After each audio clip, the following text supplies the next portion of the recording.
So what's up, everybody? This is Ruben Garcia, and this is a beautiful day. And today on the Proven by Ruben podcast, we have Ann Milton. Hey, Ann. How are you? I'm good. How are you, Ruben? I'm doing amazing. I'm doing great. So if you could tell everyone who you are, what you do, how you do it, and all that good jazz.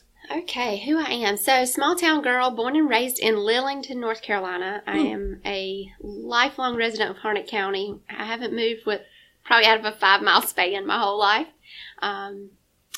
Selling real estate now for about 12 years. Wow.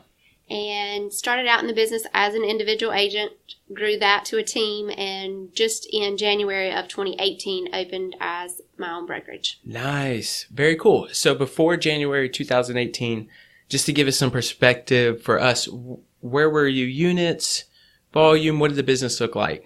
Fair enough. So we were, as an agent, independent, I was doing anywhere from 10 to 12 million on my own. And had to have some assistance, closing coordinator, transaction coordinator, and then just got to the point where volume was exceeding capacity with us. So we brought on some buyer's agents and grew the team. 2017 total units was right around 270 units, and we did 1.2 million in commissions. Gotcha. Very good. And then what was that? I don't want to go there yet. So before real estate, what had you attracted to real estate? What got you fired up about real estate? So I was telling some ladies earlier this morning, I think for me it was just helping others. I have the heart of wanting to help or do what I can. I'm a doer. So real estate naturally fits that mold. But also knowing that the harder I worked, the more I could reap the benefits in this business. So that really spoke to me. Did you do anything before real estate? Any jobs or? I did. So I was in banking before real estate. Oh, okay. I worked for a hometown bank in Lillington 4 years. Yeah. That was good for building my circle of influence. Yeah. So what had you, so within the 4 years at the bank, what had you start looking outside the bank as a career? Something different? So I guess probably as a child, I had an aunt that was in real estate, and so I always watched her. Okay. And maybe that subconsciously led me to where I am. Yeah. But I was just after that chase to do more than 9 to 5 or 9 to 6. And my motto, in fact, on Facebook is to make a difference. And I feel like real estate's an industry where we can do that on a regular basis. Absolutely. And not just buy and sell, because today you made a difference in some of the agents that I coach today, because you showed up during our group coaching and gave them some valuable points. So thank you so much for that. You're welcome. Before you jumped from the bank, did you have a group of people or anybody say, hey, listen, I don't know if that's a good move. This is a good career. Moving to full commission. That's kind of weird. Did you have any of that conversation with anybody? So I will tell you the internal struggle was real when it comes to that, you know, because it's just what you said. You're leaving a job where you get paid to work every day to go to a job where you want me to pay you to work there? Are you crazy? Yep. And maybe I'll make a commission. Who knows? So, that was definitely an internal struggle. Yeah. At the time, I was, 21 years old, maybe? 21 years old. Yeah. And I was raising my brother, who was 13 years old. And so being only income and making that jump was hard for me. So no, I really didn't talk to other people. Yeah. It was hard enough in my own brain to kind of weigh those options. Yeah. So what did you do to get past that? Because it sounds like you were at a place where it wasn't just about you, it was about your 13-year-old brother too. Yeah. So at the time, my fiance and I kind of just had a heart-to-heart, and I think he helped me realize that I do believe in myself and I could accomplish anything that I set my mind to. Yeah. So yeah, he kind of helped. That's awesome. Build that confidence in me. So when you quit, how did that feel? Quit the bank? I was scared to death. I was scared to death. And I remember thinking in my first 30 days, have I made the most awful mistake of my life? Yeah. You know, because you're like, oh my goodness, is the sale going to come? What am I doing wrong? Did you ever go back to the bank and say, I think I made a mistake? No, I did not do that. Good. No, I didn't. Thankfully. Yeah, right. Thankfully. It took a while for the wind to get in my sails, but once it got there, we kept it there. So that's good. So what would you say to that person who might be listening who is at that kind of crossroad and is like, man, I'm at this job. I don't like it. I don't enjoy it. It's not my gig. I want to try this real estate thing. I'm a little scared. Well, what would you tell that person to kind of nudge a little bit? So I think for me, my advice would be search down deep and figure out your why. Yeah. Like, why do you get up every day? And is what you're doing now going to get you there? And for me, it was not. I knew that. I loved the job that I was in. Right. But I knew that it was not going to get me to the lifestyle that I wanted. And so I felt that, like I said, I just felt anything I put my mind to, I could achieve. And one of my very favorite quotes is by Mary Kay Ash. It's aerodynamically, the bumblebee shouldn't be able to fly, right? Its wings are really, really small. It's got a big old body. Yeah. And but it goes on flying anyway because it doesn't know any better. Right. And so I took that same approach, and I live by that every day. You just do it. It doesn't have to be a clear reason why. You just trust your gut and do it. And as long as you believe in yourself, real estate will work out. Yeah, no doubt. So, and that's important. I think that's really important with what you said too, because trusting your gut and feeling that internal, like, this is what you should be doing, or just take that little bit of action. How deep or how much do you have to feel that in order to know that that's the right move that you should be moving into? How much do you have to feel that?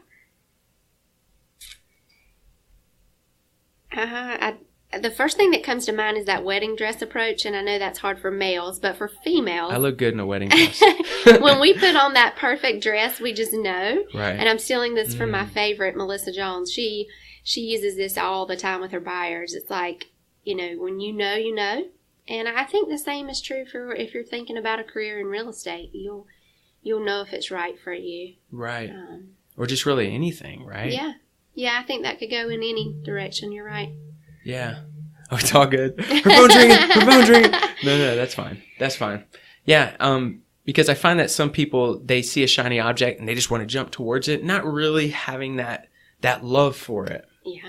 And they find that, oh man, don't jump. Wherever you're done, it doesn't work out. But they may have not even had real ties to the outcome of jumping towards whatever that was.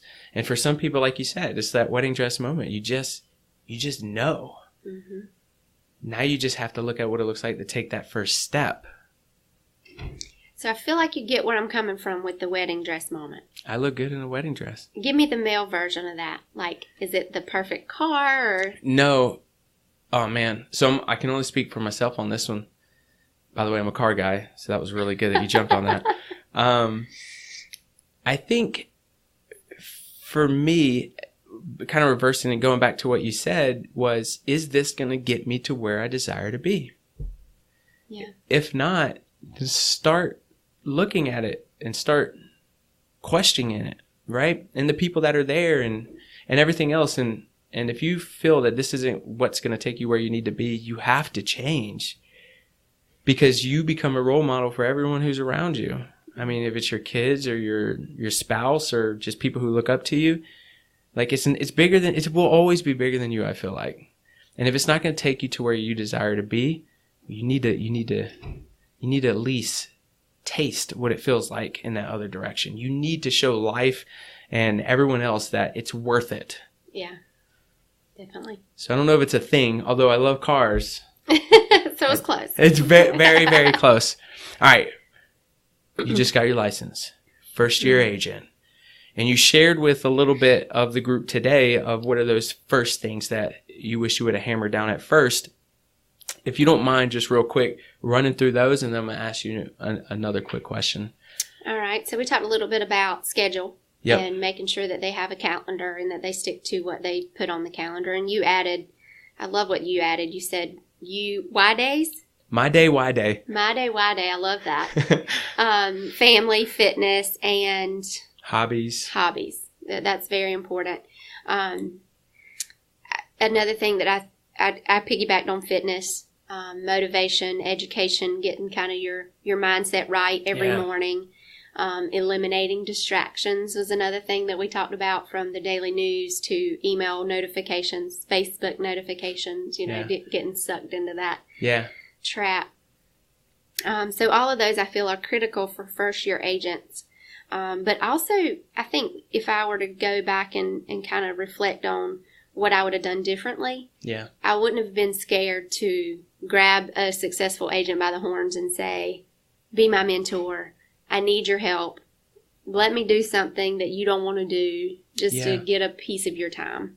I think that was intimidating for me personally in the younger years of my career, and I wish now, I've met so many people that are like, and I'm open book, and that's what I tell my people now. I'm an open book. Just tell me what you want help with. I don't know. Like, I don't want to be repetitive of what you may already know, but just having that in my wheelhouse early on, I think would have been very beneficial. Yeah, because I was told a little while ago that success leaves clues.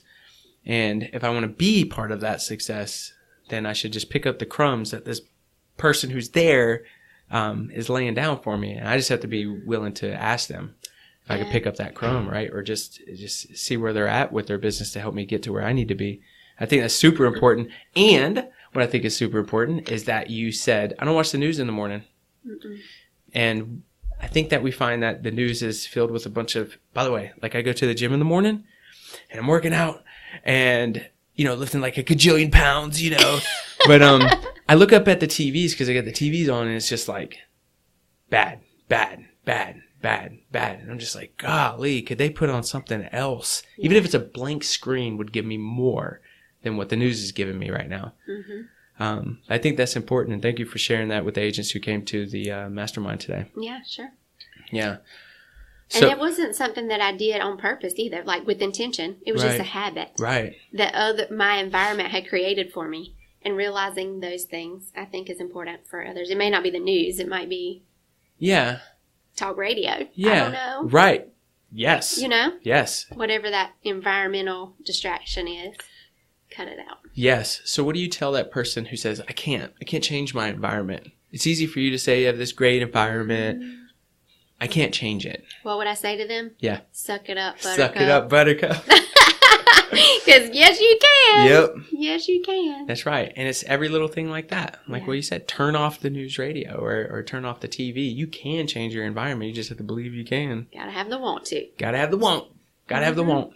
All right, cool. So when did you, just to kind of help me out a little bit, how many closings were you at where you said, I need some help? The admin side. Yeah, so that's been a few years back, but if I remember correctly, we were probably somewhere between 35 and 50, somewhere in that range of saying, I'm working myself to death. Yeah. I do have a husband. I remember him somewhere. Wait. Yeah, he's still, yep. So what was the first thing that you leveraged away or just was like, okay, someone else take this off my plate? So for me, it was that listing admin. Okay. Someone to help me with input, flyers, marketing, just kind of behind the scenes type task. Yeah. How much was that worth it? Absolutely. Yeah. Yeah? Yeah. So what do you say to the person who says, you know what, I just can't hire leverage. It's not worth it. No one can do it as good as I can. I've been there. That's a drunk monkey. Yeah. Mm-hmm. Mm-hmm. I was that very person, It's hard for me to take my hands off, but I'm getting better. Yeah. Still 12 years later, it's hard. But it's probably the biggest accomplishment in my life, I would say, is hiring that person. Because, I said my life motive is to make a difference. Yeah. This young lady came to work for me as my licensed assistant. And she just graduated real estate school and is in her first month as a realtor. Whoa. Yeah. What's her name? Lindsay. Lindsay, shout out. Yep. And awesome. I couldn't be more proud of her, Yeah. So to know that I've helped in a small way. Obviously, she had to do all of it on her own. Sure. And had to have the want to. But just to witness that in her life has been, and I know how much real estate has been a blessing in mine. Right. So I can't wait to see it do that for her. Yeah. And side note, sorry. No, you're exactly right. Because at least a lot of the people that I talk to who have been successful, not just real estate, but just business, we end up finding that it's the impact that we're making through the people that we have in our organization or the money that we're making within our organization, the impact we're making with the money in our communities. Like it seems to be this impact driven thing that we didn't even know would happen for example, your first assistant that you brought on, and now you're starting to impact her life and everyone that she influences. Yeah. That's a legacy. Kind of bigger purpose, yeah. That's huge. It's cool. Okay, cool. So leverage that off. Yeah. Right? And she's now crushing it. What was that second piece of help that you feel like, what were the units around approximate? I know it's hard to remember back for sure, but I would say probably around 100 units. About 100. And then what was that next piece of leverage that you brought on? So we did the closing coordinator and a buyer's agent not long after that. Okay. Because I was experiencing not being able to get back to everyone. Yeah. Which is a real thing. It's hard to say. Yeah. But I did. She said it here first, folks. Yeah. Which is, I mean, when we find that people need leverage, we do see that it is customer service is going down, or their dog doesn't recognize them anymore, right? Mm-hmm. Like they have no family life. But that's a true thing is customer service starts to lack a little bit. So we have to look at what does it look like for someone else to come in our business to keep that afloat. Yeah. So buyer's agents, next. What was your drunk monkey with buyer's agents? The hard part there was people that I knew, right? Because it's easy to say, hey, here's a stranger. And I don't mean that negatively, but this is a new person coming into our circle. You take it and run with it. Versus, here's John Doe that we sold 2-3 years ago. Now you take John Doe and take over for me. Right. That became really hard. Yeah. Because I had built a relationship with John Doe, and sorry for the lame name, but, that became an internal struggle for me. Yeah. And finding ways to stay involved and communicate with John Doe to let him know that I still exist and he's going to get that same great service, if not even better. But we found ways to make it work. Yeah. Yeah. And we're still learning every day. It's another thing I mentioned earlier this morning. Yep. Always having a learning mindset. Yep. That's right. For you to leverage that piece off to someone that you knew, what were some of the, because I see a lot of people in that, the admin is hard, especially the first one. But then the buyer's agents is like, they can't bring the level of service that I could bring, So what did you find the best benefit out of that in your business, for your mindset? What was the biggest few benefits that you pulled out of bringing on your first buyer's agent? So I think I was probably guilty, as many top producers are, of no one else can do it the way I do it. Yeah. Well, that may be true, but that doesn't mean you're doing it the best way. Right. And so I identified a buyer's agent that I was having a cross sale with, and it was going fantastic. And I realized that she had talents I didn't. And when she came on, it was like a light bulb went off inside of me that I knew I had to give her the reins and let her run with it because she had talent that I didn't. Right. And so I think that would be the key, is to not look at what they can do that you can't do, because we can, at the end of the day, we can all sell houses, right? Transactions happen. $86 million in commission income this year in the nation. Deals will happen. It's finding that talent that complements yours in your weaknesses, and that's hard for a top producer to identify sometimes. Right. Yeah. What those weaknesses are, and finding that person that's strong in those areas, and then kind of taking your ship into uncharted waters with 2 strong folks on board. Does that make sense? Yeah. Or maybe it's 10 strong folks on board, whatever that number is. What do you use to identify that person that could kind of match what you're looking for? So I did a lot of personality assessments. Like what? My favorite one is the Clifton strengths. The Clifton? Okay. Yeah.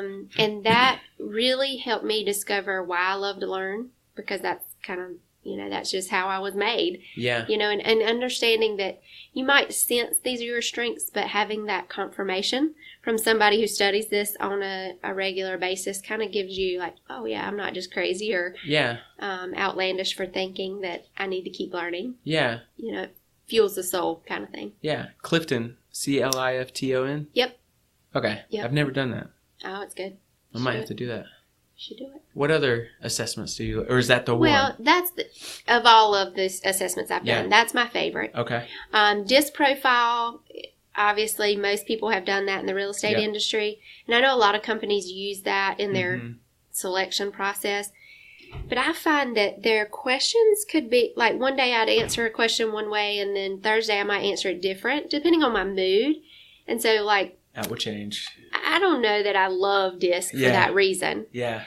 Clifton's questions were more vague, for lack of a better word, but they kind of went on a concept versus an A-B answer. So you would say, yes, I do this sometimes, never would I do that, or yes, all the time I do that. And so it gives you that gray area to help you identify strengths that maybe on Monday I was an A or Tuesday I was a B. Right. You can kind of say, yeah, sometimes I would, Huh. you know.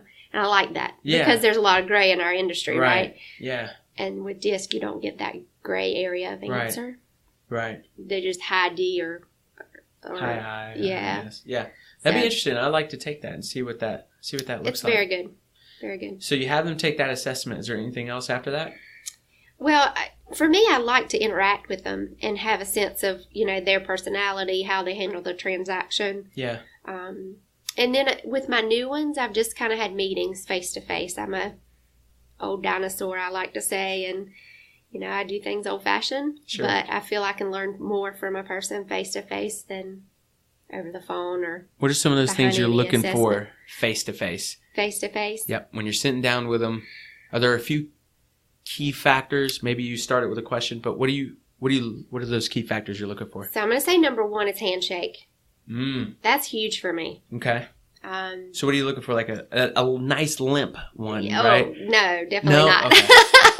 Like You strong. Wow. Yeah, strong, pleasant smile, eye contact, things of that. I mean, I think the way you treat someone when you first meet them says a lot about you, right? I want someone to know that, and I've had to work on this myself. It was a weakness for me because I was very shy and timid, but I want people to know that I'm approachable, you know, so I'll extend my hand and say hello or smile, good morning, how you doing, to strangers that I don't even know, because we don't know what they're going through. Right. Right? And it may be the best thing that happened to them that day. Who knows? Yep. So handshake and a smile, eye contact, and then obviously demeanor. Like slouched in the chair is not going to work for me. I did an interview last week, in fact, where I had a walk test. So if you're coming in to interview with me, I will take you for a walk. And if you can't keep up, that's not a good thing. That's huge. So can I just jump in real quick? Yes, please. So when I first came, well, we were building a team, and we would do the same thing, but I borrowed it from somewhere at UPS. Ah. Yes, if you were looking to work at UPS, one of the processes that you have to go through, they're going to show you the whole building, and you better keep up. They're going to walk fast. They're going to point. They're going to dodge because there's all these different places and areas, but you better keep up. Literally, if you have all the right answers, but you didn't keep up through the walk, done.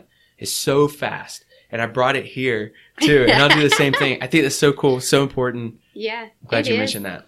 It is. Have you had anyone that was like, hold on, and no, so it's a new process that I've implemented, but you know, I would say too, you know, if I look at some of the top producers in my company, they all walk fast. Yep. And there's a lot to be said for that. I don't know why it is. I didn't create us, but it's the truth. Yeah. That's right. It's one of the things I identified at UPS, and I identify now. And you're right. And I'll find that sometimes, do you find, okay, here's like a thing. Do you find that sometimes, like even grocery store, you park, and it's early morning maybe, you're not tired yet, and you see the front door and it's a long way, or you just like, oh, it's going to take forever to get there. I'm just going to speed up my walk or darn near run. Do you ever do that? Oh, yeah. Yeah, see? I'm always walking fast if it's cold out. Yeah. It's like, that's a waste of time. Yeah. Literally, I could pick up 15, 20 seconds. I'm just going to pick it up a little bit and start creating time. Yeah. Isn't that weird? It is. I love it, though. Well, with the new rings on my watch, I have to make sure I close my rings, too. So. That's right. So cool. So you got that walk. So what else? Is there any certain questions that you might ask that you're looking for a solid answer? So, you know, I hate interview questions. Mm-hmm. Because I feel like they're so scripted and everybody asks the same questions. You know, identify your strengths, identify your weaknesses, blah, blah, blah. Mm-hmm. You know, I want to know your story. So that's, I guess, my signature question. So tell me about yourself. What are your goals? What are your reasons for wanting to come work with us? What does coming to work with us do for you? And I have a hard time hiring because if you don't have a reason for wanting to come and work for me, I don't have a reason for committing myself to that salary. Right. So having a purpose, I think, is probably the number one question that I always ask. Yeah. So if they say, because I've ran into this before too. Remember I said I did things a little bit different? Yeah. If I found that they had nothing that they were super proud of, or that there was really no goal, or it's like, yeah, I'm just going to, I like houses. I like how they look. And it's like, yeah, tell me more about that. And it never went anywhere. I have that. I can relate. Yeah. This is going to be a struggle, not only for me, but for you as well, for our entire relationship. Yeah. Don't know if I want to go through all that. And I don't know what that is. I was listening to a video last week, and I can't even remember who it was, but indifference was one of the reasons people didn't make a decision. Whether I have this job or not, it makes no difference in my life. And so I've realized in my personal life that there's some things where I witness indifference, right? Mm. And I think some of our agents do too. Maybe when it's making those calls, whether I make 30 today or 2 tomorrow, there's no difference. Well, have you studied that over a 6-month period? Right. So kind of identifying why there's an indifference, and maybe the job with the indifference or not, I don't know. Yeah. Do you find, or do you watch, so say they passed the test, right? I kept up with you the whole time. You tried losing me in the walk. I was right there. Eye contact, that all worked. I shouldn't be giving away all my secrets, huh? No, you should. That's why we do this. So more people can, this is the way we got to give back. Yeah. And then they can run that play. They have to choose to run that play. Anyways, go back. So I made the cut. Okay. What do you look for afterwards? Do you run them through, you have to hit X goals in a certain amount of period? What does that look like? So it's different for my staff members versus my agents. Okay. Staff members, we're looking at key metrics, showing up on time, keeping tasks caught up, performing due diligence around the office, things of that nature. Right. For my realtors, they're independent contractors. So we're going to lead them on the path that we feel is best for them to meet their goals. But I don't have a structure that works from A to Z because my A realtor, every agent's different. Right. Yeah. So, there we're looking for more of consistency, purpose in your daily schedules, intentions to meet the goals that they have set forth for themselves. Right. What do you do for the agent who hasn't really showed up? They share with you their goals, why they were important to them, and they haven't really showed up. What's that conversation look like? I think it's more of a dialogue of why, like what's happening. And sometimes life happens, right? Sometimes it's, I need to take a hiatus to take care of this family member that needs me. Yeah. And of all things, I respect that. Yeah. Sometimes it's just my why change, right? I thought I wanted to do this, but I don't. Right. Or I want to be in the industry, but I want to focus on this aspect. Well, that's okay because let me tell you, listing and selling is not for everybody. That's right. Oh, my goodness. Yep. So I think helping them determine why they're not on track, what they're going to do about it, because we're not going to stay in this indifference mode of doing the same thing and expecting a different result. Yes. And then helping them get on the right track. Yes.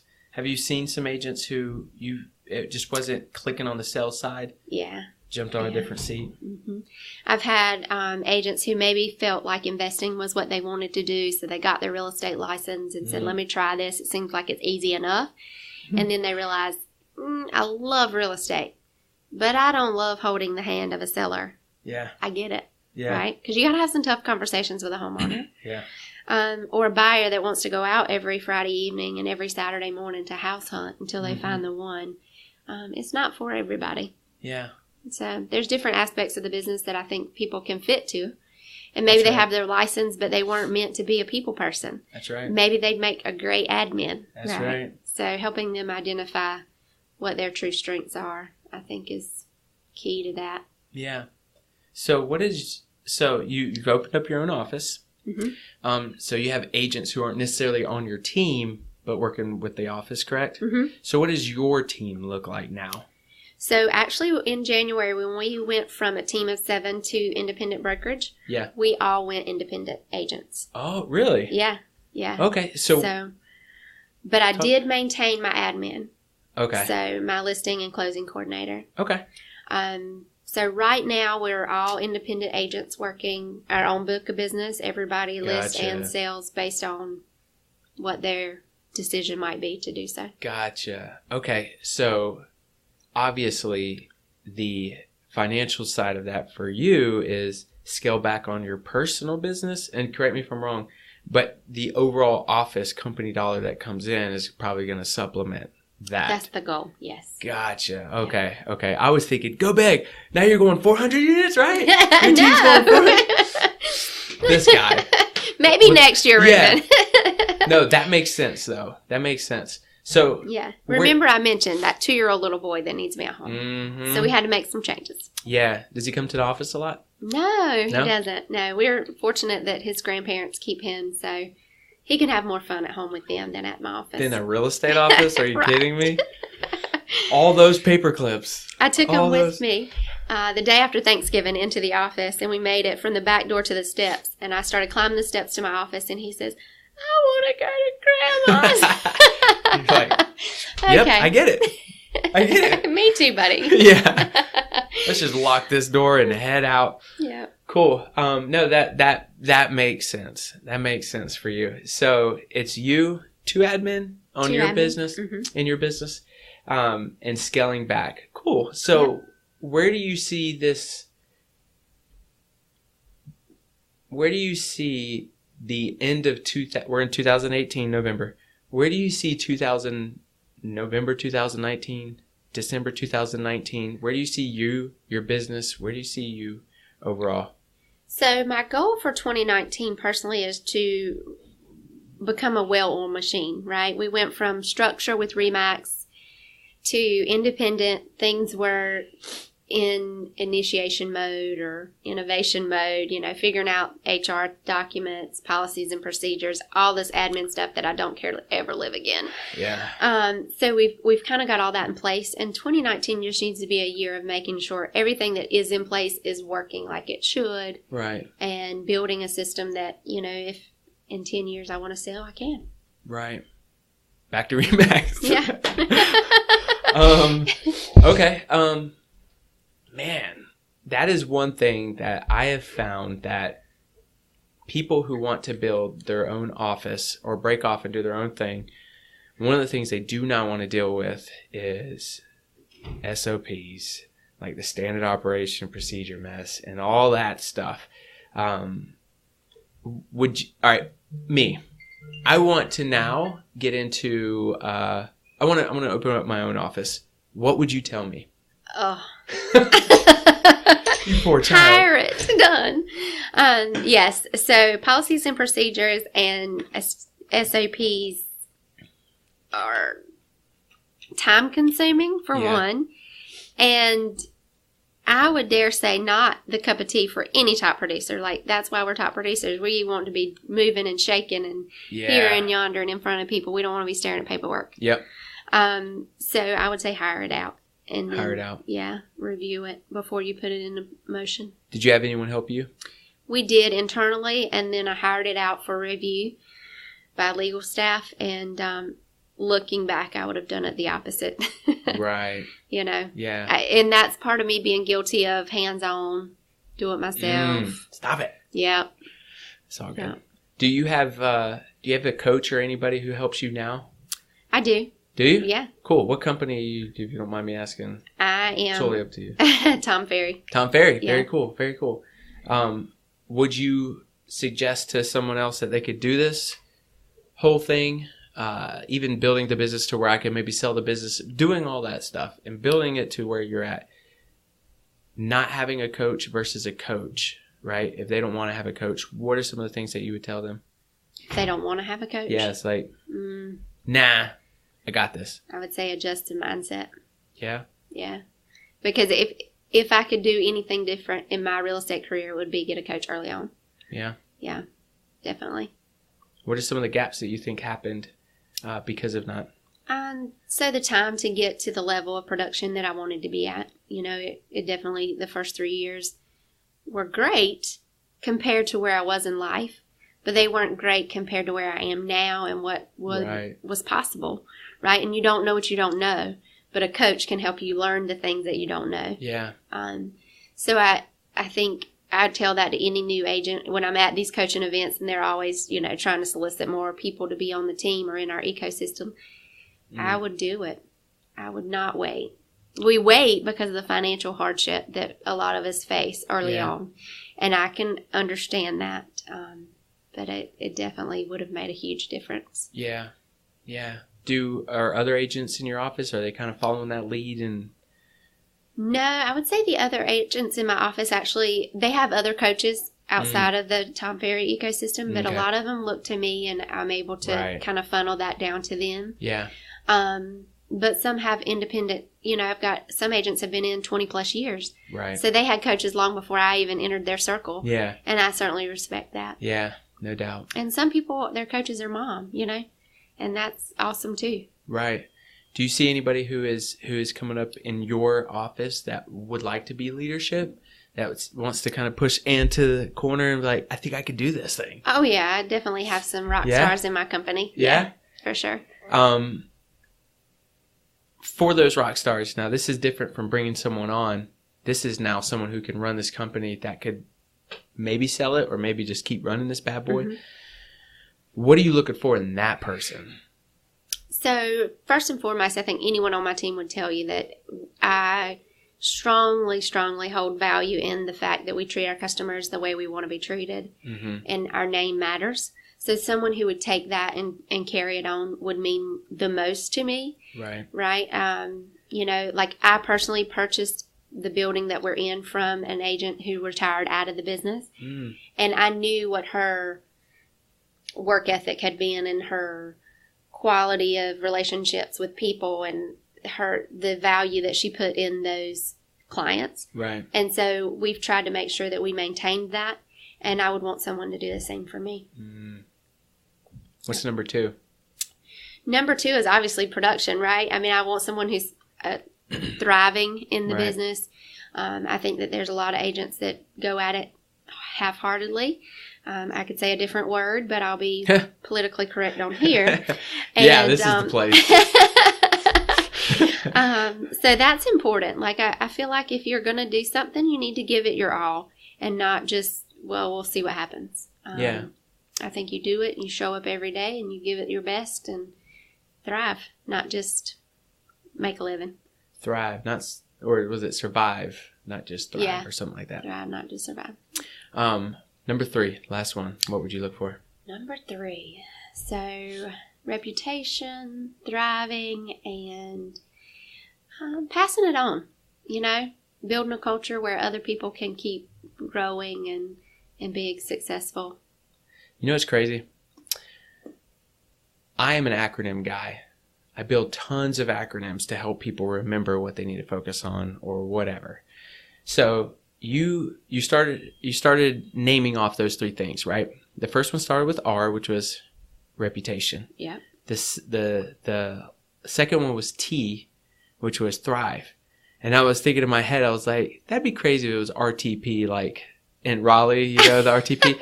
And I'd be darned, you said, what was the P? Pass it on. Pass it on. What? That was crazy. I just had to share that little nerd moment. I'm a big acronym person. Yeah. All right. So what I'd like to do is just fire a few questions at you real quick. Is that cool? Okay. All right. So what do you believe separates excellent from average? Excellent from average. Never give up.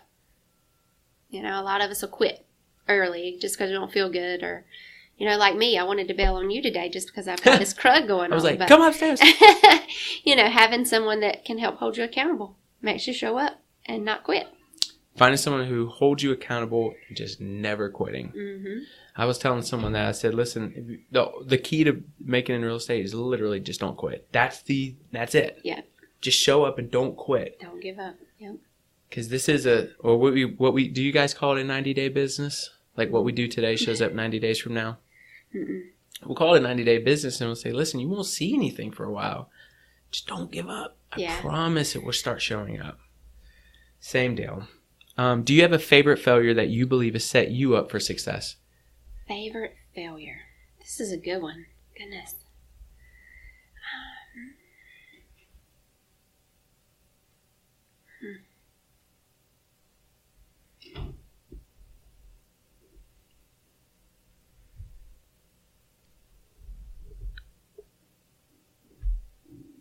I don't know what that would be. This is hard. And I'll tell you why. Okay. From a very young age, I have always strived to please people. Right? So I'm always doing something to make someone else happy. And so a failure, personal failure. I don't know. Something that may have not gone right and you didn't see why it didn't go right for probably a good amount of time, and you look back and like, oh my gosh, I'm so glad that didn't go right.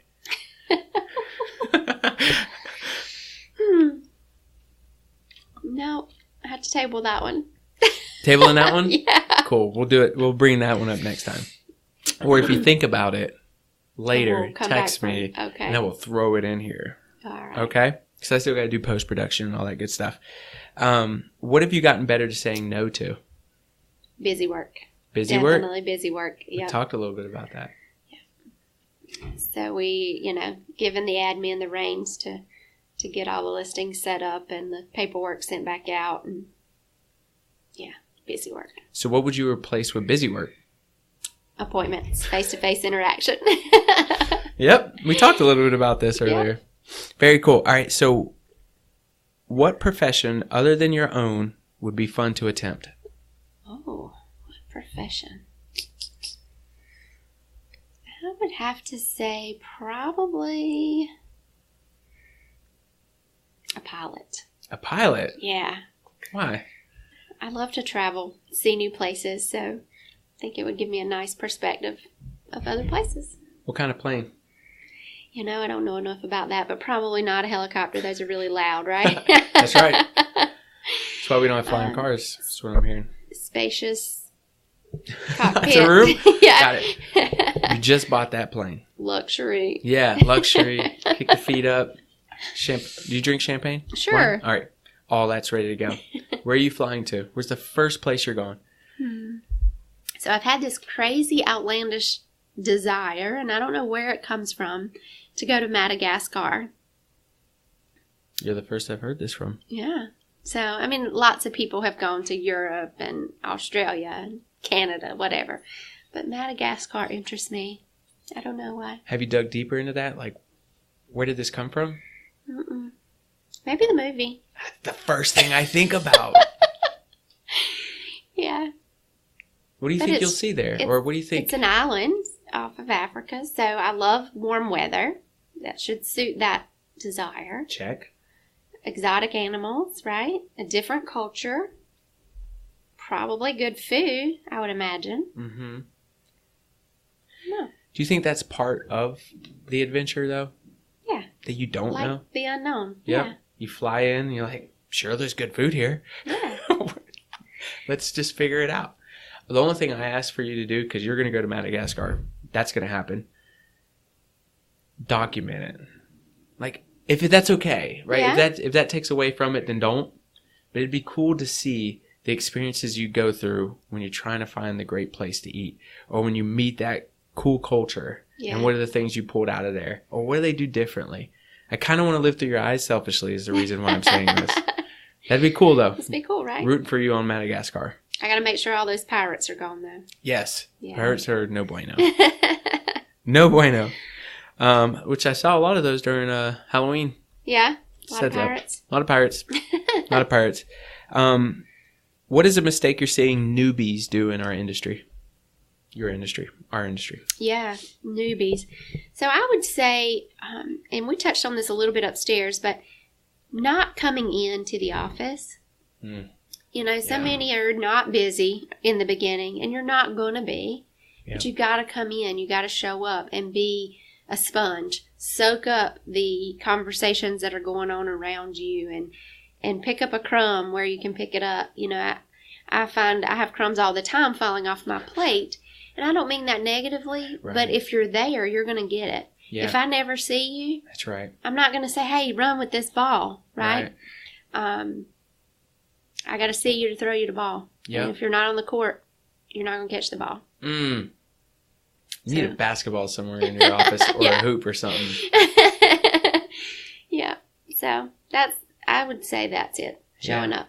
And that's that easy, right? I mean, you just come to work.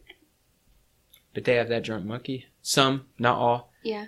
Of why wake up? Or why wake up? Why wake up now? Up? Yeah. Why show up? Why wake up early? Why all that?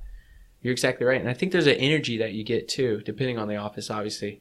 But when you see these people moving forward and you see them growing their business and you see them interacting, it helps. Yeah. It helps you bring up your energy to go do what you need to go do. I agree. So what are some mistakes you're seeing seasoned people do in your industry? Seasoned people. So I see seasoned people still making the same mistakes that we preach about all the time, right? It's the holiday season. Don't let off the gas. High five to that one. But they still do, you know? That's probably the big one. Not tracking numbers. We all get so busy, especially high-producing agents, that it's easy to just shove that to the wayside. And at the end of the year, what did I do? Oh, yeah, I knocked it out of the park. But you could have knocked it out of the park 3 times if we'd have tracked your numbers and you'd have been intentional. Yep. And, you know, I'm not the pot calling the kettle black. I've made these same mistakes. Right. So that's what I would say. When did you start tracking numbers? I would say probably, so to a different level every year for the past 5 years. Right. Right. I did I'm terrible with this word, minuscule tracking early on in my career. Yeah. Right. Keeping up with units. I've always done that. But then you take that to where are those units coming from and how much money am I spending on generating that money and rate of return, which we refer to often. Yep. To now, like I told you this morning, tracking how many conversations every day that I'm having. And it seems silly and it's a hard task to keep up with. You know, it's a discipline. Yeah. That's what it is. But I choose to do it. It's interesting though, right? So your number, if you don't mind me sharing, is 25. Conversations. 25 conversations a day. What other... Well, that never happened. Oh, no! So the video just cut out. Sorry for guys and gals looking on YouTube. Weird. Anyways. What other job could you do where you talk to 25 people a day and make the net amount of money that we do? Yeah, I've had this conversation with my agents. And even if you look at it from an education standpoint... Right, I was in a leadership class last week with a lady who does financial planning for Edward Jones, and she was saying that if a child was born today, it's projected to cost $250,000 a year by the time it's ready to go to college, right? So you take that for 4 years. Most kids go longer, but just 4 years. How much are you going to spend on education? And what kind of salary might you be lucky enough to get? Right? And how many of them go back to technical school to get a 2-year degree so they can get a job? Yes. And it was just mind-blowing, the debt that people get into just because they want that piece of paper that doesn't benefit them very much. No, and I agree. Who we grew up with, that was the thing. Like that's what it was pushed down your throat that you just got to go to college. There's the route, and it starts with college. And then you decide, but you got to go. I mean, that's what was pushed down our throat. Did you go to college? So, you know, us having this conversation is ironic because maybe this is the failure. Okay. Right? So I'm in high school. Everybody's pushing that, right? If you don't go to college, you're going to be nothing. Right. And so I grew up in a crowd where we would, I don't know, I may be the only one, but we were drinking, right? And we were at a party the night before my SAT. Guess who didn't take the SAT the next morning? Not you. Ta-ta! So, no 4-year university for me. I did finish online with a local technical school, a 2-year degree. But I think that failure made me who I am, right? Yep. Because if I had gone to SAT and I had gone to a 4-year university, maybe I would have a career. Yeah. Making $70,000 a year. I don't know. Yeah. But that's crazy. Look at what I'm doing now. Yeah. And no Great debt. Great job. No debt. I did technical for I think a year and a half. Yeah. Till I went to the person I guess running it. I said, listen, I don't want to take those classes because that's not really like what I want to do. I'm a car person, so they're going for automotive. And he was like, yeah, you got to. I was like, no, I don't. I don't want to. Like, I just want to focus on the car. He's like, you have to take that. And I was like, why? It's the first time I really started questioning education. I was like, why? That's literally not going to help me. I have to do it to get the paper. Yeah. And I don't want that. So very cool. I'm glad that you found that. You know where my business mindset goes, though? Tell me. I wonder what you were drinking. Could you call them, tell them your story, do a commercial holding the bottle and say, this could literally change your whole life? Oh, goodness. Oh, the thought of it. Oh, that's a true story. Yeah. Good idea. I'm like, how can she monetize this? But another interesting conversation that we had at this same meeting in leadership was not only do those people get out of school with, a nice career, right? Yeah. A respectable career, I'd say. Sure. But then they have that debt and they're coming to me to buy a house, but they can't qualify because they have all this student loan debt. Yep. And I'm like, And so I said to them in that class, because there was a technical school there, obviously advocating for folks to come there. And I am a graduate of technical school, and I'm making far more money than a lot of those other 4-year degrees. And I don't say that boastfully. I just say that so that the person that can't go to 4-year doesn't feel stuck. Right. Or doesn't feel, what's a good word? Disenfranchised. I don't know. Right. Like down in the dumps a little bit on make that. the most of your situation. Right. I didn't get that 4-year degree that I had been told I needed to have. But my life wouldn't be the same. That's right. So, look at there. That's cool. Help me enhance my story today. I feel very good about that. Do you think it's a little bit more acceptable in our society now to go out and try, be an entrepreneur? Definitely think so in today's world. Yeah, you definitely see it. You see it sometimes a little romanticized a little bit where they're hanging by the Lambo and you're like, come on. Yeah. Come on. It's hard work. It's not that easy. Okay, cool. All right. So purchases of less than $100 that have most improved your life. Oh, I don't like to spend money, so it's hard to relate. Well, that might, because it's under 100. Purchases under 100. Or purchase.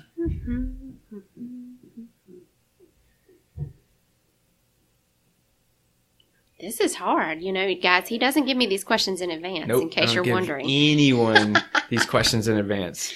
Under $100. Well, my Coracle, that was like $35. That was a recent purchase that keeps my coffee hot all day and my water cold all day. What is that? Coracle. A Coracle? Thermos. Oh, about the wife one. Yeah. A smaller one, though. Good job. Good job? Mm-hmm. It's got a rustic look, too, because she's in a vintage. There you go. Very cool. Very cool. They make some that are the exact size of a wine bottle for any of my wine drinkers out there. Has it ever been a closing gift? It hasn't. I'm just saying. A lot of people drink wine. Very cool. Very cool. All right. Since I've kind of peppered you with questions, what question do you have for me?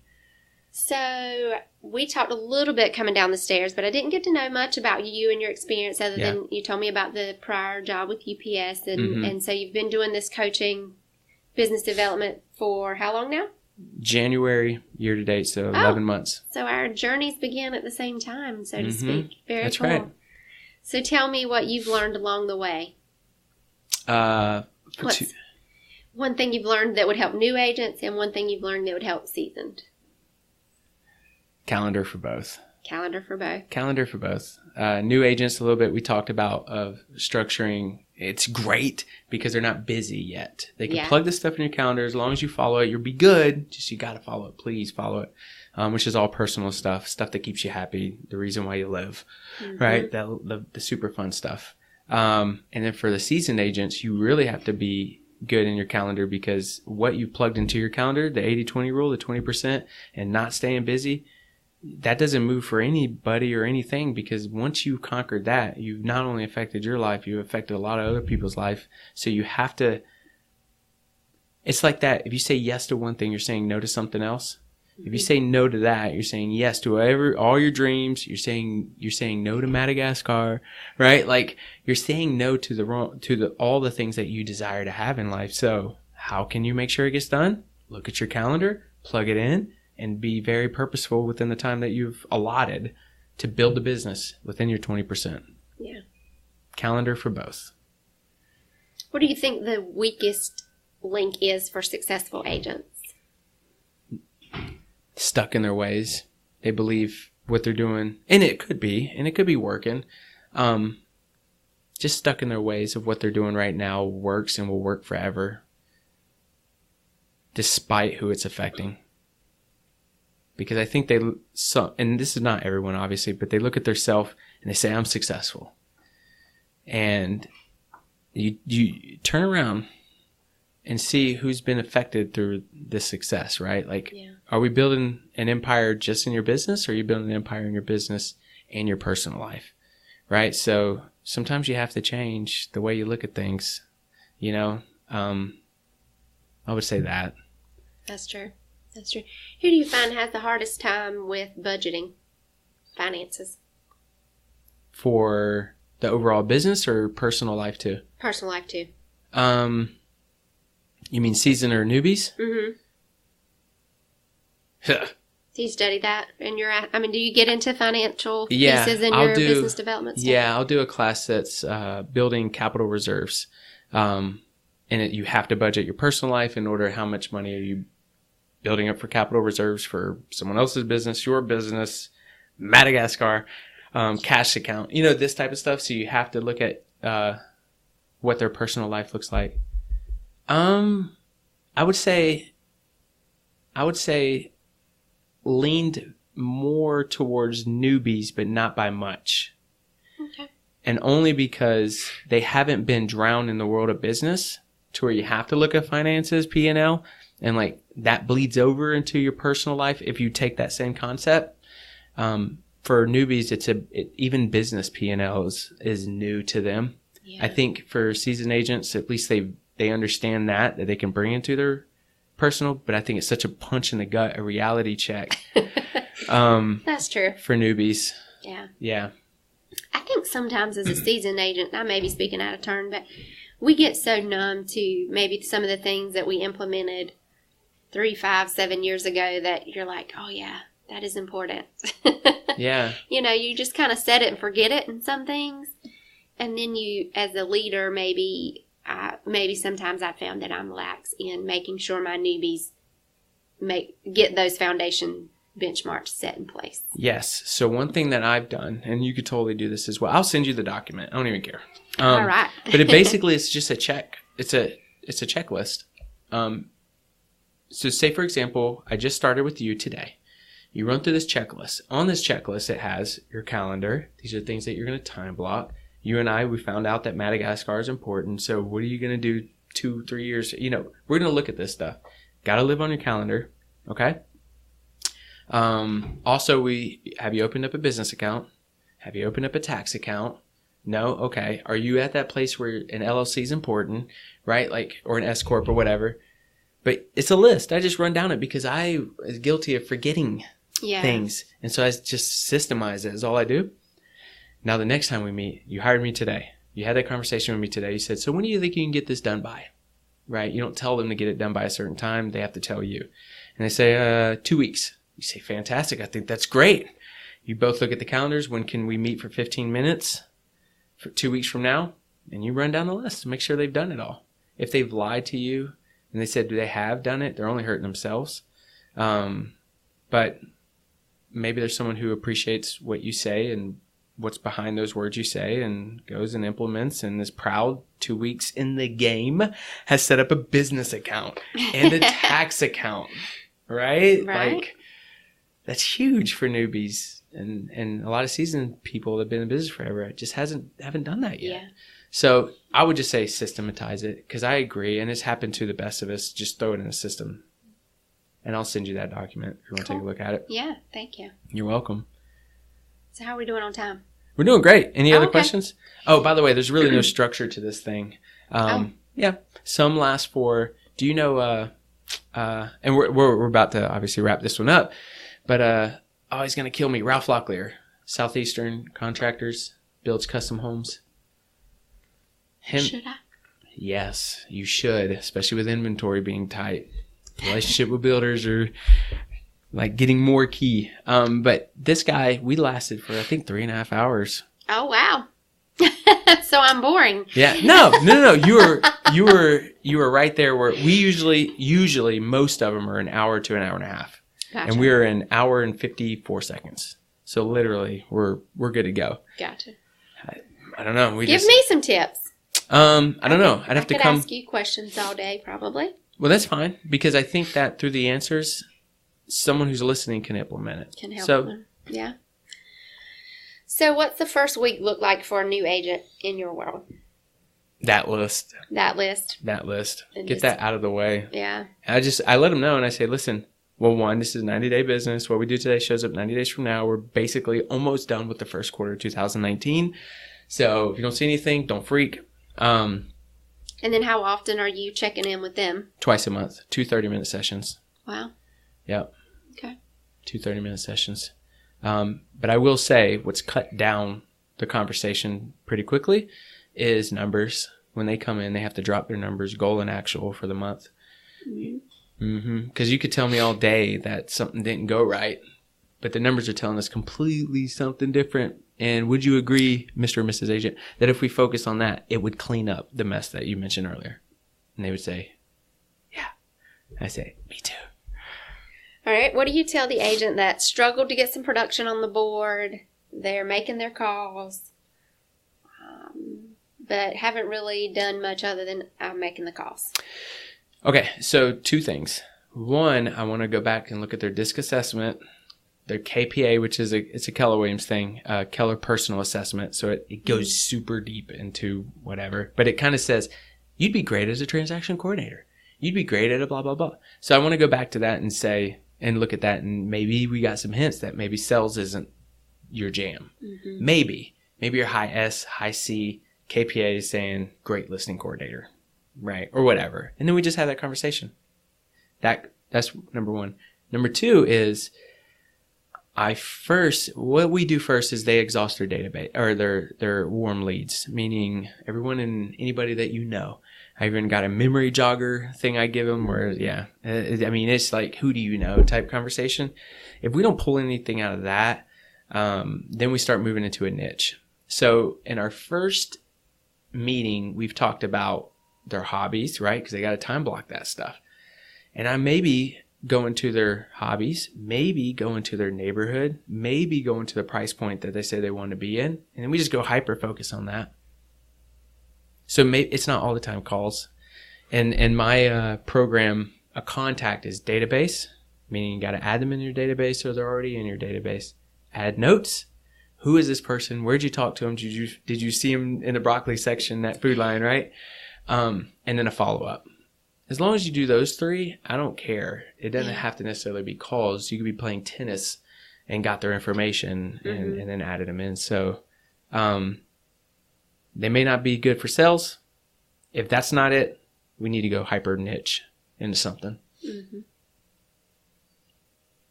Very cool. What are some of the units you feel are most important to track or measurements? Contacts and listing appointments. So not so much, I don't look at buyer appointments.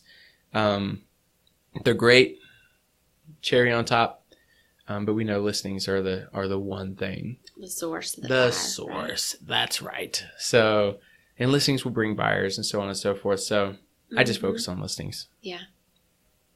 Contacts and listing appointments. Okay. But the contact has to be database notes and a follow-up. If not, it was never a contact in my world. Ever. Gotcha. Even if it's a follow-up you're doing within your database, it still counts. You know? And not necessarily new people. Yeah. Yep. There's a little bit of struggle there, I've realized, with agents, seasoned to newbies, of getting that system or that contact in whatever system you use, right?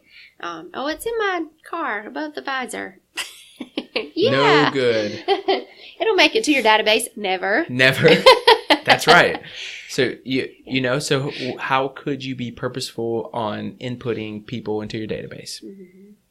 Having a scheduled time. That's it. To put them in. You got it. Right. High five. You're exactly right. Just now you have to follow it. Mm-hmm. That's... What do you tell your newbies that their ideal schedule is? So it's an agent, let's just say normal life, no extreme circumstances or demands. Yeah. Does that exist? Right. Because one of the things on the calendar is obligations as well. I didn't say that. And sometimes that is you have a kid, right? Or you're taking care of a family member. Like literally you have to do this stuff no matter what. Right.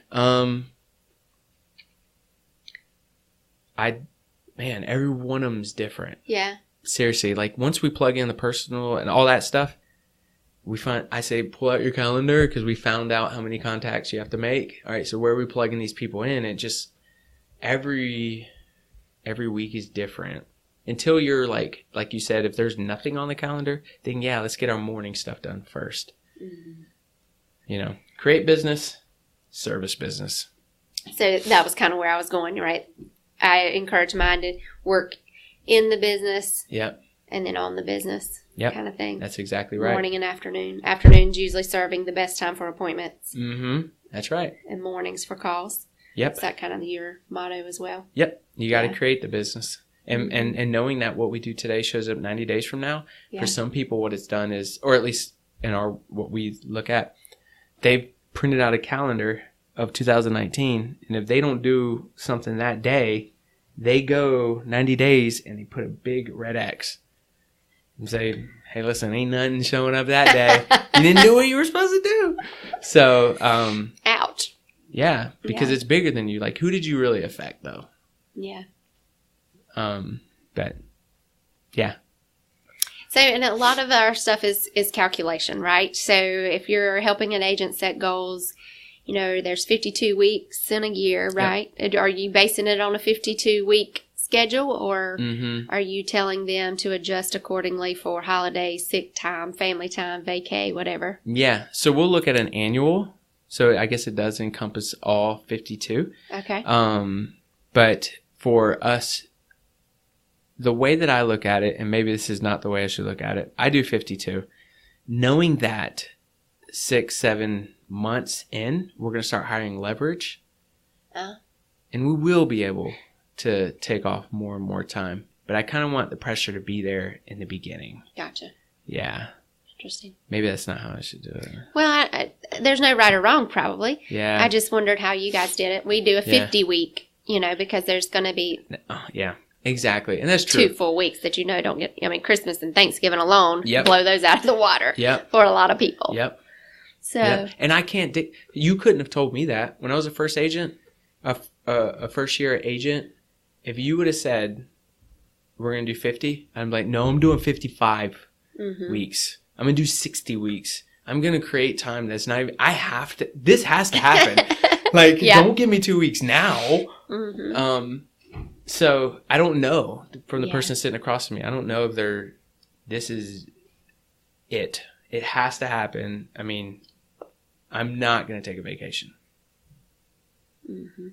Don't even say that word around me. I just don't know. So until I know, we'll probably look at it, but I'd look at it 54, 56. 50. 50. Yeah. Yeah. But what it does is it skews my numbers so that we are getting those data points in when they're actually going to work. Yeah. Right. Yeah. No, that makes sense. Because I'm like you. My first year, I was like, holiday? Get out of here. That bank better open. I got deposits to make. And now I have a rock in my hand because you decided not to open today. Yeah. Yeah. Yeah. No, I agree. So. Any other questions? Like I said, I could sit here all day. Yeah? So we better end it. Okay. Well, I'm always available. Sounds good. What question do you have for everyone who's listening? And we'll end it on that. For everyone who's listening. Mm-hmm. Let's go with, if you were giving a one-phrase piece of advice to someone new in the business, what would you say?